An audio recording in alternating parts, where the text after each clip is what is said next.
Uganda first started prospecting for oil in 1930s, which led to the first shallow wells being drilled between 1936 and 1956 by the African European Investment Company. However, for several decades, it was not known whether Uganda's oil depots were of commercial value until exploration activities confirmed this in 2007.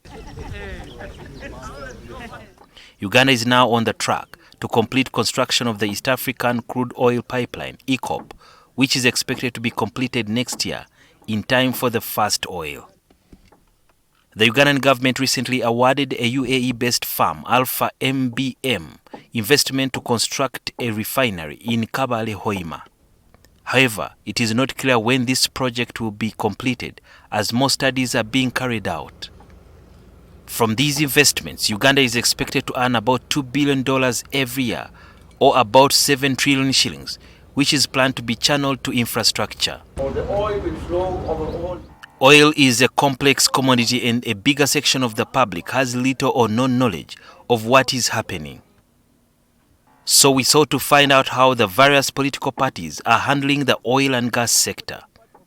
We sought the views of analysts based on the manifestos of some of the presidential candidates from FDC, ANT, NUP and NRM.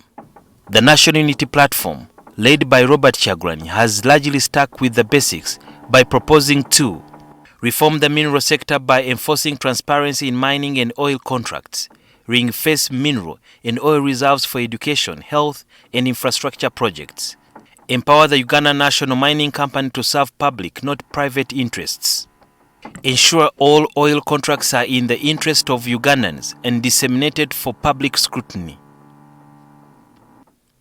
protect wildlife areas from oil drilling, enforce strict environmental protection in national parks, support mineral exploitation such as oil drilling in national parks, balancing conservation with economic activities. This, they believe, will preserve Uganda's natural heritage and tourism appeal. But what do the analysts make of this? It makes sense to activists, because when you say production sharing agreement, you are going to make it open and available to everybody, which Ugandan even knows such a document exists and what it means to them. But the activists have been pushing for that. And some of these documents, we know what is in them. Yeah. I've seen the people say Bunyoro will get 30%. I come from Bunyoro, I would have loved to see the 30%. But as I've said, this is a national resource. You want to be mindful. You get 30% and do what with it. It might even kill your structures. But also the benefit of the Bunyoro is not just in the Bunyoro region. I can benefit as a Bunyoro if part of the oil money puts another Mulago equivalent in another place. The National Resistance Movement led by President Yoweri Museveni says oil sector is a game changer in emphasizing the following aspects in his manifesto. Complete the EACOP and pump out the first oil. Construct the national oil refinery to produce refined petroleum products. Develop the Kabalega Petrochemical Industry Park and attract investment to process oil products into finished products for the local and export markets. Continue capitalizing UNOC to invest in downstream projects, including a 60,000 barrel per day refinery, pipeline for refined products, storage terminals, and a petrochemical industrial park. Invest in natural gas pipeline to transport gas from Tanzania to Uganda. Continue supporting local content in oil and gas sector.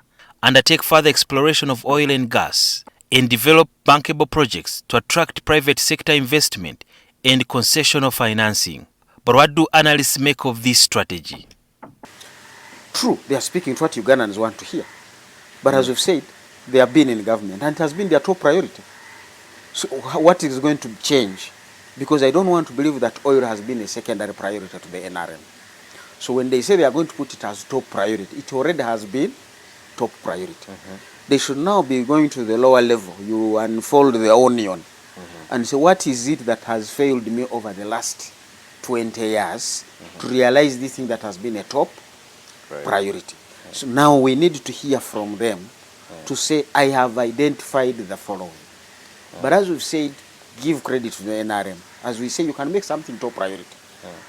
The Forum for Democratic Change this term being headed by Nandala Mafabi, who is promising to address sector priorities by focusing on ensuring timely implementation of all projects, and particularly those in oil and gas sector, committing fully to EITI by making public the production sharing agreements, interrogating the oil sharing agreements with a view of ensuring that Uganda gets an equitable stake, ensuring prudent investment and disbursement of petroleum revenue investment reserves, ensuring full compensation and relocation of persons affected by oil and gas activities, committing part of the oil proceeds to improve social services and well-being of vulnerable people. So I'm still hesitant that we actually have the capacity to understand that when we finally go to the sharing agreements, we take 30, take 40, you even know what you're talking about. But it would be good to bring out those documents. But for me, the oil space has been so murky, a lot of unknowns, that not even any manifesto would be speaking to those, that even as I'm going to make them open, unless you're saying you're going to renegotiate them, which is a very difficult thing to do at this point in time. The Alliance for National Transformation is steered by Mugisha Muntu. In his manifesto, he is committed to ensuring that oil wealth benefits all Ugandans through strict revenue management laws, fair compensation for affected communities, strong local content policies that prioritize jobs and contracts for Ugandans, promotion of transparency by publishing contracts, ensuring independent oversight of the sector, safeguarding the environment and cultural heritage sites for future generations, protecting the rights of project-affected persons. Above all, ANT recognizes that oil is a finite or limited resource. It can be depleted, it can be finished. As such, ANT will use it strategically to invest in education, health, infrastructure and renewable energy, ensuring that the sector serves as a springboard for inclusive, long-term development rather than a source of conflict or conference center for unrivaled corruption. I think it makes sense in the sense that when we say, I would have strict management laws, because that speaks to, we will be reviewing the existing ones to see where they are not strict enough, and we make them strict. We will be doing forensic audits to learn from history, because when you are doing a review, you want to say, are there weaknesses in my laws? Sometimes we say the law can give power to one person, the PS will decide. But you are not going back to the minister.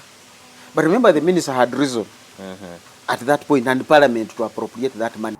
But do these manifestos meet the expectations of the public?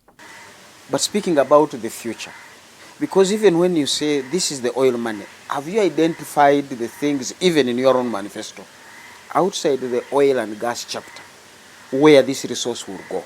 Because oil and gas is a production zone. Begin to tell us that when this money comes out, this is what I'm going to do in the education sector, using the oil money. This is what I'm going to do in the agricultural sector. Uganda is one of the most indebted nations, and it is hoped that the oil will go a long way in reducing the public and domestic debts, now at over 70 trillion shillings.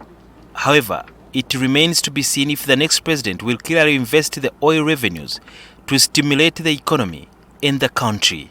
Sudhir Byaruhanga, NTV.